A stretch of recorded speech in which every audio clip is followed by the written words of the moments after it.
You can create the best tech, but it does not matter if no one uses it, right? Right. So when it comes to the approach that we take is ChainLink has done a really good job in 2018, 19, 20 to bootstrap like the DeFi as it is, Right. but it moves slowly. I mean, it became like a large organization with a lot of people over there. The decisions are tough. Communication inside is also like not clear. So, when you have like that kind of problems in a space, in an industry that the innovation cycle lasts like 2 months, like truly every 2 months, if you froze yourself for 2 months, you're obsolete in this market, right? Right. So you have to be very on top of things. So we monitor all the trends and try to react as quickly as possible to the ones that are picking up. So to give you an example, we see like ZK being one of the core narrative for a while already. Right. Hence, we were the very first Oracle to be present on ZK Sync.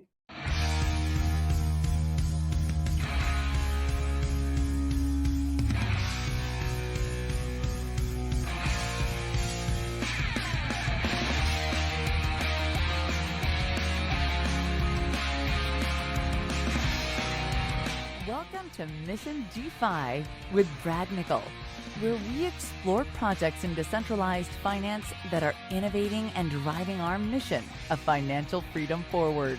Thank you for listening. If you like what you hear, please subscribe, rate, and review Mission DeFi and spread the word by posting a tweet to the show. All opinions expressed by Brad Nickel or his guests are their opinions and do not reflect the opinions of Black Knox, Material Indicators, or any other affiliated organizations. You should not treat any opinion expressed by Brad Nickel or his guests as an inducement to make a particular investment, follow a particular strategy, or become involved with any project. A project being featured on the show is not an endorsement of that project in any way. This podcast is for informational purposes only. Now, here's Mission DeFi with Brad Nickel. All right, I'm excited today. I have Jacob and Marcin from RedStone with us, and I'm really excited about what RedStone is up to, what they're doing. They are an alternative, and some say better, Oracle system for protocols and developers to be utilizing, and I'm going to let them make the case for that. But everything I've seen, I've been really, really impressed with them and their team. This is not two guys in a shed building a critical piece of infrastructure. This is a professional team doing some really cool stuff. And I love the backstory of what they've contributed to Arweave as well to give more capabilities and power to that network. So Jacob and Marcin, I'm really excited to have you here. Thank you so much for joining us. Jacob, if you could start by introducing yourself and telling us how you got into crypto, what your background is, and why you're doing what you're doing. And then we'll jump to Marcin's intro, and then we'll get into what RedStone is and how it came about. Absolutely. Thanks for having us, Brad. So my background is in software engineering. So naturally, I think any new technology is interesting. And I discovered blockchain when I was going through a personal change when me and my family moved to London. And I was quite bored with the traditional fintech and insurance that I used to work. So I was looking for a new city, new, let's say, lifestyle, new possibilities. So let's find something interesting. I went to a hackathon, probably one of the very first hackathons in the blockchain space. It was 2016. That was just before the Ethereum was launched. Tons of people were excited. So I was just lucky enough to be a winner of this hackathon. I think no one, probably in the crowd, including me, know anything about the blockchain. It was just a crazy hacking, trying different stuff to be implemented. I was building something similar to colored coins on Bitcoin and use it as a endorsement system, probably something similar to like decentralized version of a LinkedIn. And I just get hooked in. So later, I teamed up with a few people I met there, and we created a crypto startup. One of the very first. We tried to disrupt the way like the public services work and try to optimize the delivery of funding to charities, social organizations, try to make like governance more transparent. It was like an amazing journey. We work quite close with Imperial College London around the data privacy, and we also work with the Mayor of London team how to make their processing transparent. You worked with who? We- What was that last one? You worked with who? the mayor of London. So that's Oh, the wow. local authority in London. So we managed to even get like the first version of the digital pound sterling through the Wow. regulatory committee. That was crazy times. People were like super excited about the potential of the technology. But as you may know, the public sector, especially when the COVID struck, it's not the most commercially attractive one. So I Right. started like freelancing. I was the smart contract auditor. I work with the Open Zeppelin team, one of the really great security companies there. I also like Yeah. consulting as a blockchain architect and participating in many hackathons. And then I was getting like more and more frustrated, like what's possible in the space, especially in terms of the oracles and the data that is available. So it was like 2020, so 4 years in this since I joined the blockchain space, but still, let's say the amount of data, it was like less than 100 feeds available there. Yeah. The How update long were you with interval. Open Zeppelin? Sorry. Mhm. I just wanted to quickly Uh-huh. touch on Open Zeppelin. You were working with Open Zeppelin for a while? Yes, so that's like super interesting because after the first startup was like slowly dying, winding down. So I was like looking for some extra cash, and I was like participating as a bug hunter. So there are like protocols. You can find a mistake. You can apply for a bug bounty. So I found a few, and one of the bug bounties was actually in the code that was audited by the Zeppelin guys. So they contacted me. We like Nice. what you're doing. Do you want to somehow get involved? We are looking for auditors. And it was like a very funny interview, and they gave me like a test question to find bugs. They managed to find a bug that it wasn't supposed to be found, so they needed to contact the That's third great. party. That was a That's funny awesome. story, and then I joined the team. I think they're amazing people, like especially the founder Manuel is a really, really super smart guy. So I stayed there for a few months, and after that, I decided to be like a blockchain architect for another company, helping them because I was like more interested in building in the DeFi space. But I really respect what they're doing there. It was like a amazing opportunity for me also to learn about the security. That's very cool. All right. So we'll get to how RedStone came about, but you were working as a blockchain architect when you came up with the idea for RedStone and what you were trying to do? Yeah, so that was kind of like a consultant job, external consultant. Right. I work with the DeFi startups, help them to specify the technology, prepare the proof of concept. And then I was also exploring like what's possible. As I mentioned, participating in hackathons, getting frustrated with the Oracle space. And then I discovered Arweave, and I joined the very first incubator. And that was amazing Nice. experience. I think the team was really welcoming, and it was like fantastic people in the very first batch of the incubator. I think the people from Ardrive, the people from Speron, people from Kai, they're like a great companies that came That's from awesome. that. So Cool. I couldn't like speak higher about the support we get from the core team. I think like Sam was in every meeting of like Sebastian, the COO. They're very approachable. And it was not only about the technology, but how to create a company, how to prepare a pitch, how to deal with fundraising, excellent connections, etc. I think it's a That's great awesome. experience. Yeah, I have found them to be very professional. The community is so engaged. It's really an impressive the way the ethos has of the founding of that thing has kind of transferred into how the community functions. Really interesting. I had a guy named Tom Wilson on yesterday who built Stamps protocol on Arweave. Really just likable, nice guy, but he said the same thing. He said that it always feels like everyone's on the same team, which is pretty amazing. So, all right, Marcin, how did you end up here, buddy? I got invited by Brad to Mission DeFi, right? So my journey started late 2017 when I started reading about Bitcoin. Naturally, did the first transaction, set up wallet. And that was the time I was writing my bachelor's thesis. And I was like, okay, let's pick up this blockchain technology as the main topic. So I wrote about how hashing function works and basically blocks are created and all the basics over there. And then I started, digging deeper into the implementations, like what can be actually built on top of that. So I started working for something that was called Polish Accelerator of Blockchain Technology at one of the projects. Apparently, I got to know Jacob, who was a kind of like a also consultant on the architecture and what's possible. Because especially at that times, like 2018, people had heads full of ideas, but there had to be someone who knew how technology works to bring them down on earth and tell them what is possible and what is not. And that was the Jacob's job of them. Nice.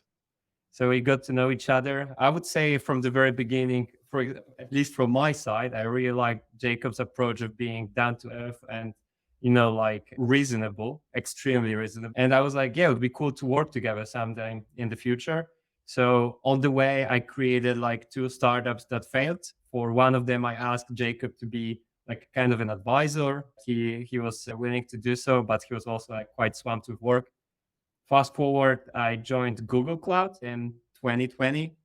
And at one point, Jacob came back to me and said, hey, I have this idea for an Oracle that could be quite revolutionary. And I was like, I'm on board. I mean, like anything that Jacobs comes up with and has a high conviction, I believe there is, worth giving it a try, right? So at the beginning, I was like part-time helping him out with the biz dev, like Discord, communication, some materials. As you know, like there is a lot of heavy lifting in development in the first place. And then after some time, I just switched full-time as COO at RedStone. And I'm extremely happy that I can be part of this journey. It's like crazy good. That's awesome. And let's start by talking about, Jacob, what you saw or what we see now as some of the problems with the current Oracle implementations that are out there. Obviously, ChainLink is the largest in the space. There are others, but what was the problem you saw there that you thought you could solve by building RedStone? Absolutely. So the reasons why we decided to build RedStone. So it was 2020. So 4 years after I joined the space, but I feel like it was a very little progress in the way we serve data to be consumed on chain. There are like tons of limitations. For example, only like about 100 feeds available. Then the let's say latency of data was in the highest frequency of updates was about 10 minutes, but most of the data was updated daily. So it was like a speed, let's say, of the technologies in the 80s when you can deliver data, let's say, every single day. So it's like, yeah, we are building this fancy technology for the future, but we are so limited. And definitely it was because of the operation costs. So putting all of the information on chain is extremely expensive. Sure. And like the networks, like Ethereum was never optimized for the storage of data. Right. Just trying to optimize the throughput of transactions, the number of interactions that can fit into block, and usually putting some data into storage requires a lot of input output operation, access to these ever-growing Merkle trees, trying to get a proof, accessing the disk space, etc. So they are heavily punished and very expensive. So in 2020, there were some alternatives. For example, that's how I discovered Arweave, a perfect example of this chain that was designed for storage. Right. Compared to Ethereum, it was never designed for storage. And also we discovered like a new chains. For example, we also use Streamer, which is amazing technology for broadcasting information in a decentralized way. So using like the one single chain to do everything, like it was at the beginning of Oracle, is not the most efficient way. So we decided to build a new, very modular Oracle system where you can take tons of data. So currently we actively monitor like more than 1,000 assets at the few seconds interval. So we are putting like literally billions of data to the decentralized storage, both on Arweave and broadcasting through the Streamer network. That's having at the fraction of cost that it will entail on the main Ethereum chain. So that was the big, I think, step forward, just to use the technology in a more creative way, use the novel approaches for broadcasting, for storage, and build like a more flexible Oracle system when we can keep the data in one network, but consume it in other networks. And the data is consumed only when it's really needed. So we do not need to periodically put prices. But when you, for example, need to execute a transaction and you require price, that's the only time when you bring it on chain and pay for that. So that was the idea, to make it like more scalable and more efficient, and pay only for the data that you are going to use. Right. So the idea is that existing Oracle systems have time lapses, right? They store the data over and over again on a schedule, and it may not be the schedule. It may not be the schedule that an application needs, right? It may need it more frequently, whatever.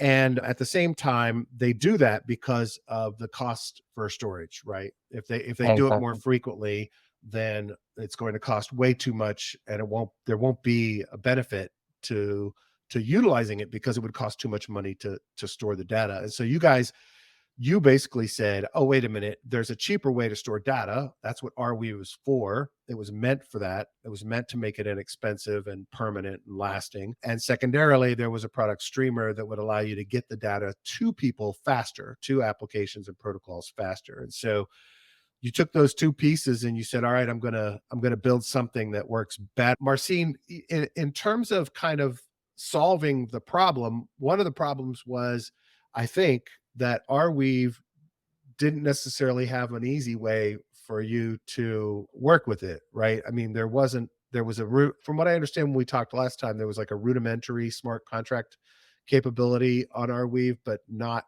to the power you guys needed. And so one of the things you did was build something new for Arweave. Is that correct? Yeah, so the backstory is that natively on Arweave, we don't have smart contracts because of its design. So Right. you can create a kind of like a layer on top that would calculate a state as you do. And initial concept for SmartWeave, because that's the name of the concept, came out of the Arweave team. So for our Oracle design, we needed that capability on top of Arweave. So we tried to use that. That was in early 21. And it turned out that it's suboptimal. So one of our developers took it and rewrote from the scratch in a short period. It's Peter, who is right now lead developer of Warp, crazy good engineer. Like I'm going to tell it, he's like a no bullshit person. He just takes the task or takes the code and delivers what has to be done. Nice. So he rewrote it from the scratch, and then we released it to the ecosystem of Arweave, and everyone looked at it and I was like, hey, this is cool. Actually, we are going to need that in a couple of months or down the road. Or even sometimes some people said like, we were even considering moving out of the ecosystem because we saw this doesn't work. So this is very necessary for the growth of the whole environment. The Arweave team saw it and said, like, guys, like, go ahead, make a product out of it. For sure, we need more development around it to make it scalable and, that the projects can use that. That's how Warp came into existence, right? So we created a product. Right now we have a dedicated team of excellent developers. Like truly the cumulative number of years of experience of the team that is working on Warp is impressive. So there are people with PhDs, like the guys that have been working on software engineering for 20 plus years, like each of them. So we are very keen on seeing like the results in the next coming months. And so far, so good. Like everyone is very happy with what we provide. And so for you all, Jacob, you had this idea, you figured out a significant problem in the space, one that still plagues most protocols right now, and you guys built the ability to make it happen and work. Did you guys raise money to get off the ground? How did you pull all this together and pull together all this talent that you guys have on the team? Mm-hmm. Yeah, so it's more like Arweave was super helpful at the beginning. So I think the final stage of the incubator was the public presentation of ideas, and there were external investors invited. So that was the first moment when I got a very positive feedback about what I'm building, and a lot of people interested in supporting that further.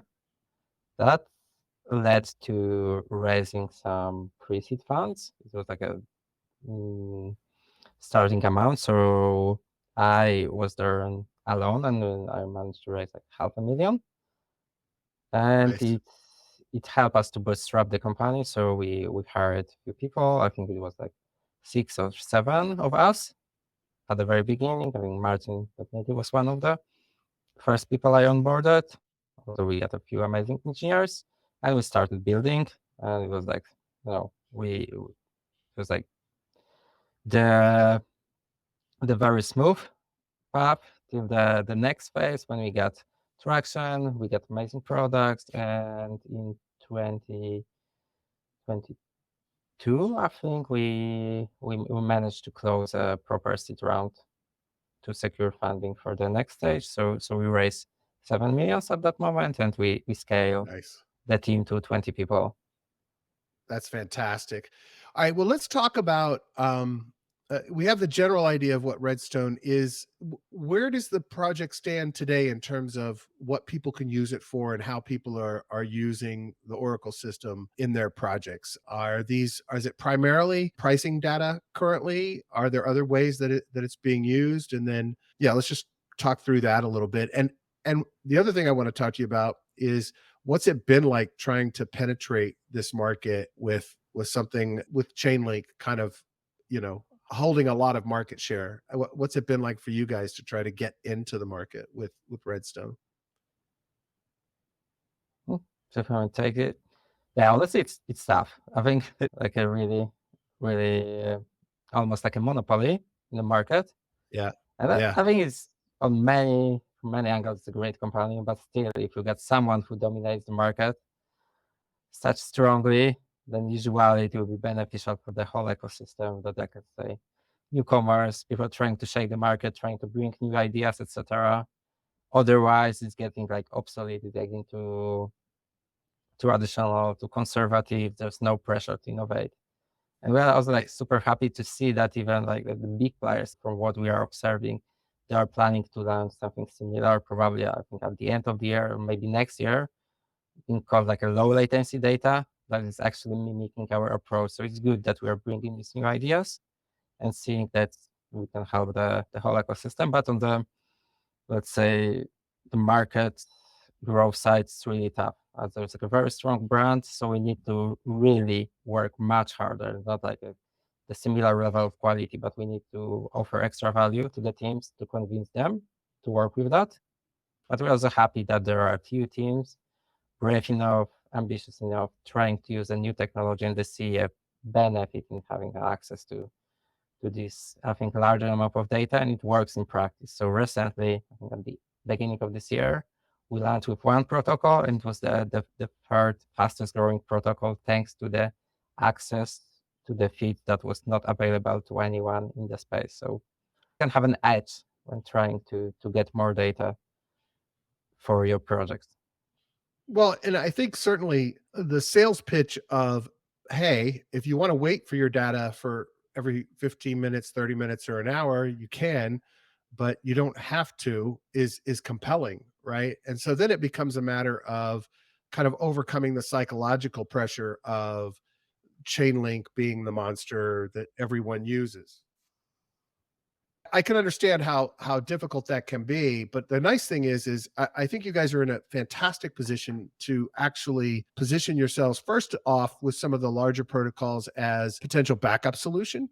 And then the idea is pretty cool to be able to say, well, you can use us as your backup, but wouldn't you be better off using ChainLink as your backup, since we're the ones that can provide you the data faster, more reliably than they can? But anyway, what has, Marcin, what's it been like for you guys to go to market and try to penetrate with some of it? Do you find that you're better off going after new startups in the space, new protocols? I know you guys are deploying on Canto. I was excited to see that. But what's kind of been your strategic approach to going after market? Yeah, that's a really, really good question, right? Because you can create the best tech, but it does not matter if no one uses it, right? Right. So when it comes to the approach that we take is ChainLink has done a really good job in 2018, 19, 20 to bootstrap like the DeFi as it is, Right. but it moves slowly. I mean, it became like a large organization with a lot of people over there. The decisions are tough. Communication inside is also like not clear. So, when you have like that kind of problems in a space, in an industry that the innovation cycle lasts like 2 months, like truly every 2 months, if you froze yourself for 2 months, you're obsolete in this market, right? Right. So you have to be very on top of things. So we monitor all the trends and try to react as quickly as possible to the ones that are picking up. So to give you an example, we see like ZK being one of the core narrative for a while already. Right. Hence, we were the very first Oracle to be present on ZK Sync, and we are the launch partner of theirs. Like last Nice. week, they launched their mainnet. Same for Polygon ZK EVM. And even today, we had a chat with Starkware, which is not an EVM layer 2, but we have a huge conviction that ZKs in general is the future. We are very close with Scroll as well. So, like we want to be close with such partners. Kanto, you mentioned, also like a lot of innovation happening over there. It's picking up interest of both developers, like the OGs, as well as the investors. So we are the first Oracle and still the only one to be on Kanto. So it's very, very exciting to work with, new brains over there. So I would say first, being present where the innovation happens, stop having the narrative of DeFi summer of 2020. So we have to innovate, right? Right. And then the second, have a different value proposition. So that's something that Jacob already said. We are fast-paced, high frequency, and a lot of custom data feeds that you cannot get from other incumbents, right? So I would say these are the main points. And in terms of onboarding new feeds into your system, is that something that happens faster with you guys that it does? I mean, look, ChainLink is legendary for taking months to even consider adding new data feeds and new chains to it. Is that something you guys are able to act more rapidly on? You're able to onboard new data, new feeds back more quickly? Yes, Exactly. by far. Okay, go ahead, Jacob. Okay. So I'm much more nimble. So in our case, let's say that we are startup, decisions are made really fast. So just a few conversations among us. We are even in a single physical location, so like super easy. We need this feed. What are the risks? What are the sources? How to deal with that? It can take like, if we are under pressure, it can take like 1-2 days, and we can start serving the necessary information. So if you've got a protocol that really wants to use RedStone but needs this particular feed, if you all see that there's a benefit to that, you can add it pretty quickly. Exactly. I think that that is to me, almost as powerful capability as the speed at which you can serve data, right? The ability to be nimble enough to get people what they need, so they're not sitting there waiting or trying to work around the fact that ChainLink can't give it to them soon enough. So that's fantastic. In terms of kind of your adoption levels, I mean, you have a pretty good sized team at this point, but do you feel like, well, what has been your approach to kind of getting community engagement into RedStone, right? Because I'm a firm believer that a lot of what gets driven in terms of biz dev and partnerships and outreach can be community. In your case, you're almost really a B2B provider. And so that's a little more difficult thing to spin up, is actually to get even a community behind a product like yours. Is that something you guys think about or work on? Or do you feel like you're really better off going direct and doing the kinds of things you're doing now to get attention from protocols and developers? Yeah, so in my opinion, it's way better to create like a concrete use case with a project rather than shout out loudly on Twitter or any other media that we partner with each other, because partnership nowadays can mean many things, and you can have full of partners but not much happening underneath, right? So our approach is to have like, in-depth conversation with developers and people who design systems, to also get to know the current needs of projects. Just to give you an example, like Jacob started with the idea of having like the off-chain on-demand Oracle, where the dApp user sends data together with the transaction, right? Which is like very good. And Right now, Delta Prime, for example, on Avalanche uses that model and has a lot of edges thanks to that. But we see that the market also needs other approaches. Therefore, this week we released like totally revamped docs of ours that developers can dig into and see not one, but 3 models, depending on your needs. So one is this core. That's what we call RedStone core. The second one is RedStone Classic, where you can have like ChainLink-like interface to just plug in your application. Oh, And then we have like a resolver that updates prices on chain with your specified interval and the deviation that you are nice. happy with. In the second model, of course, the costs of gas are higher, but on such networks like Arbitrum and Zcase, then we can still manage that, let's say, right? Right. And the beauty of it here is that with Chainlink, you have to accept their heartbeat and deviation for a specific token. And here you can decide, right?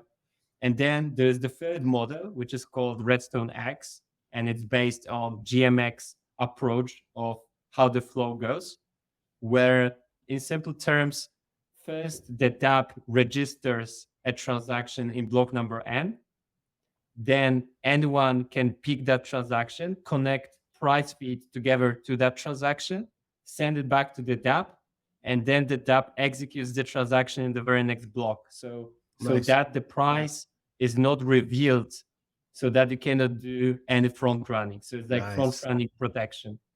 Yeah. So essentially, you have the core system. You have a system that works like for developers that are already used to using Chainlink system, that they can utilize similar code and similar systems to access it. And then you have that system, which that's a really cool model. And currently, as RedStone feeds, I mean, I know this is the number one demand, so it makes sense, but primarily you're doing price in RedStone at this point. Are there other types of feeds you're thinking of adding to the system? I think we talked about like random number generators, that kind of stuff. Are those kinds of the things that you're going to be adding to the system as it goes forward, or you're really finding people are focused on price feeds? Okay, so the infrastructure is really flexible. So we get some type of data, like, for example, information about NFTs. We get even some weather data. Nice. So we built a system where you can quite easily plug into any external API and start serving that information on chain. There was even like a funny story in one of the hackathons. One team built an oracle to give you an answer whether a person is alive or dead. They plugged into some kind of I think it was in the UK, some kind of a public registry, and they wanted to use it for insurance, for life insurance. It was pretty scary just to try to use this. That's kind of hilarious. system. Yeah, but it's a very flexible system. But honestly, I think still the biggest interest is with the traditional financial data, like the prices of the tokens, etc. The DeFi is still the driving factor of the industry.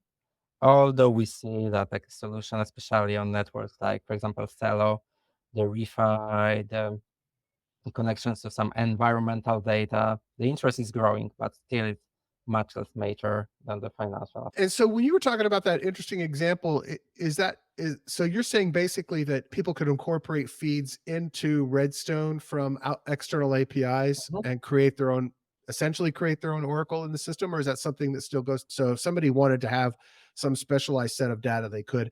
How does it work? How do protocols pay RedStone? Like how does the revenue work for you guys, and how does the system work for the protocols?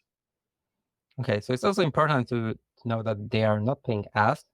Right. They are paying the data providers, so the entities that are operating nodes and deliver data.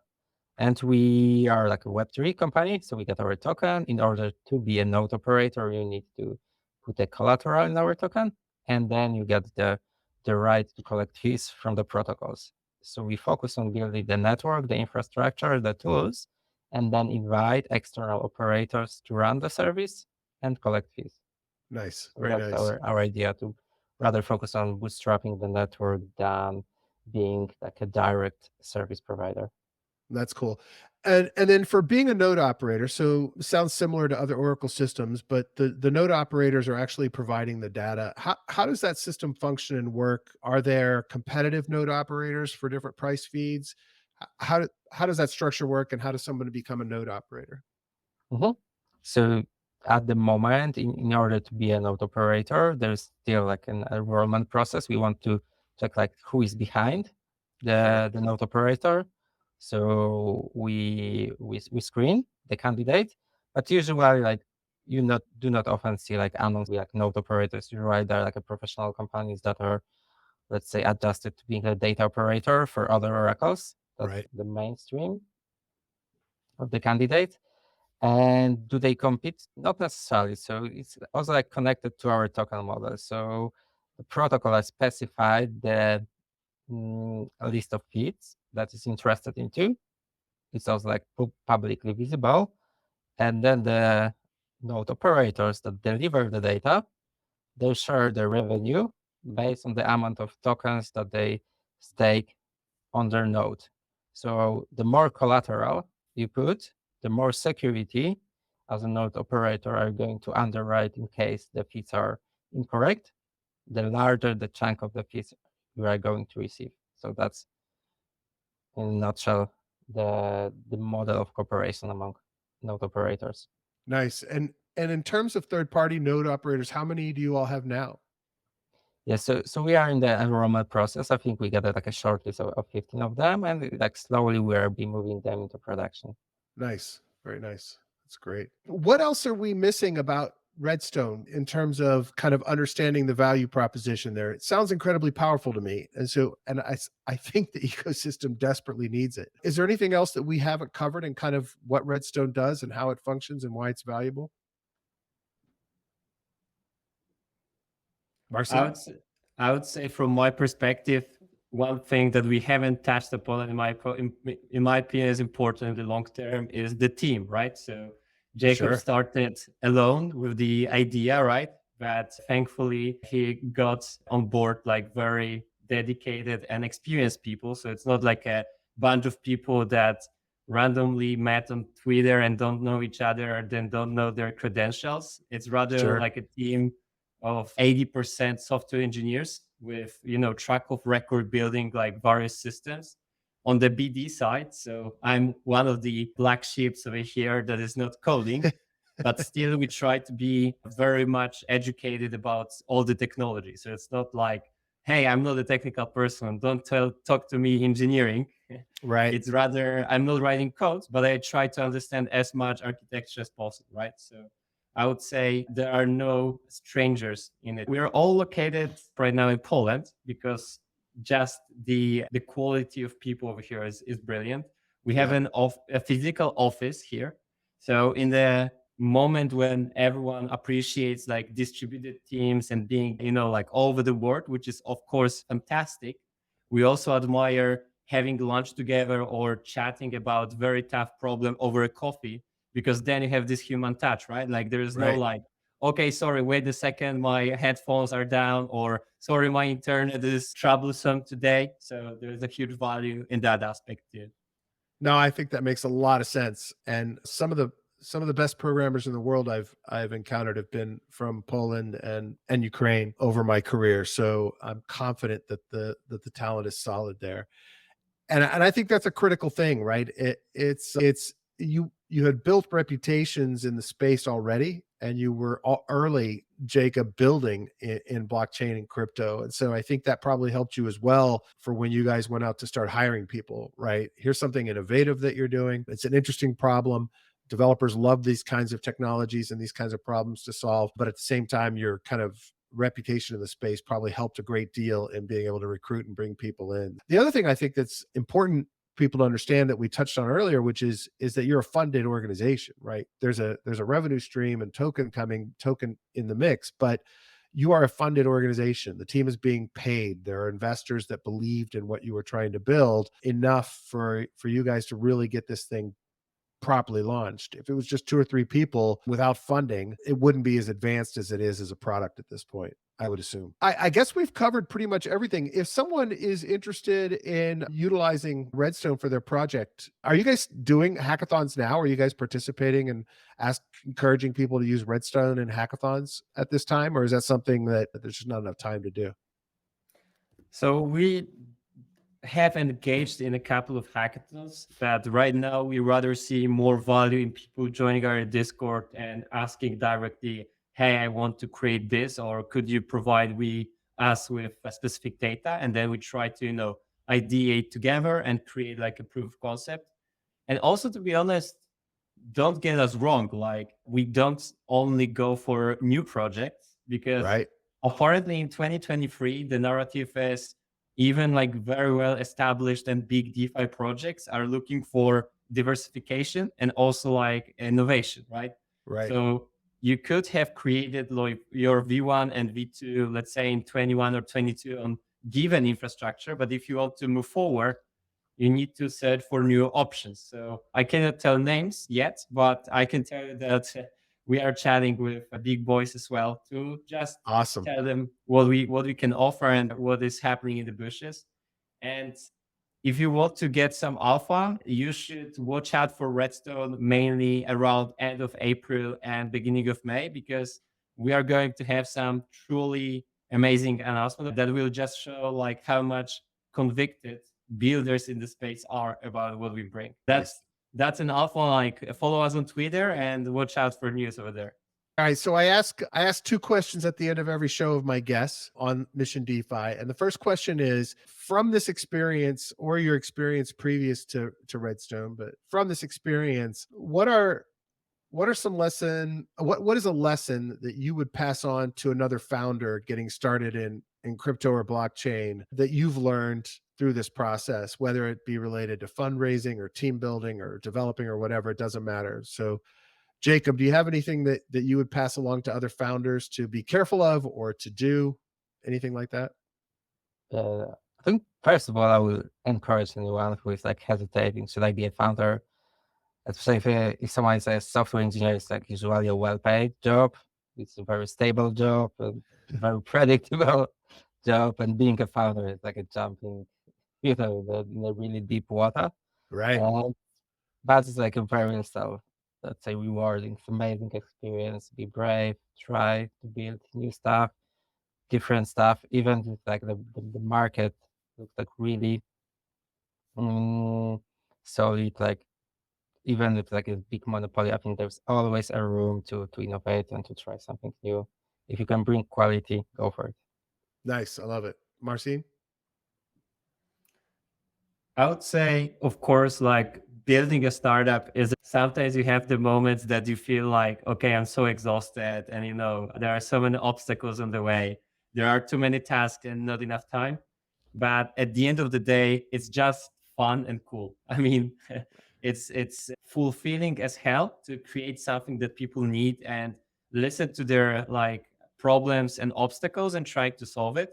Yeah. And my one advice would be, do it with people you think are good and you like to work with, because also, like as I said, we have an office, and every time like we catch up over there like for lunch, whatever, we next to work have so much fun together, like just interacting with each other. So I would say recruit and be among people you like spending time with and are smart, basically.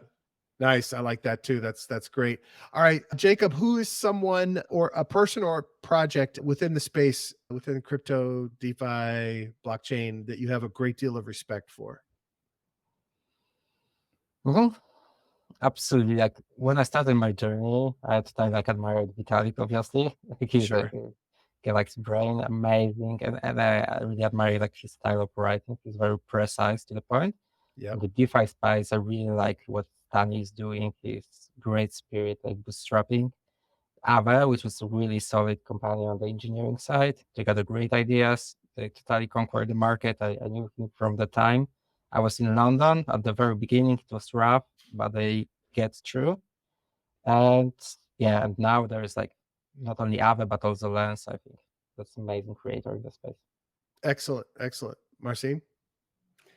Yeah, for sure there are a bunch, but I always like to mention people that I met in person. I had a chance to chat with. So for sure, like Alex Gluchowski, like from ZK Sync, it's Sure. astonishing person, and what ZK Sync has delivered is just crazy good. And yes, Sandeep from Polygon as well. Like Polygon has been there like as one of these layers that got a lot of traction, not only in DeFi, but also in traditional world, like for corporates. And right now they also innovate in the ZK space. So I would probably bring a list, but let's mention these two. That's awesome. And of course, Polygon is a biz dev machine. It's just nuts how many deals they do. That's fantastic, guys. Really appreciate it. If people want to use RedStone, they should go to redstone.finance, join Discord, ask questions, learn more about it, read the documentation. Is that the best way for them to get in touch? Yes, I would say Twitter is solid. So we try to release over there like most important news. Discord, we are very active over there. And if anyone has any question, you can always reach out to us over there. Like we are very approachable. So it's not like they submit a ticket and then wait like 2 months. No, like the response is fairly immediate. That was good. That was awesome. That was great. That was very good. Guys, thank you so much for coming on. I really appreciate it. This is fantastic. I'm excited for what you're doing, and I look forward to seeing you guys succeed at even larger scale. Thanks for having us. Thanks, man.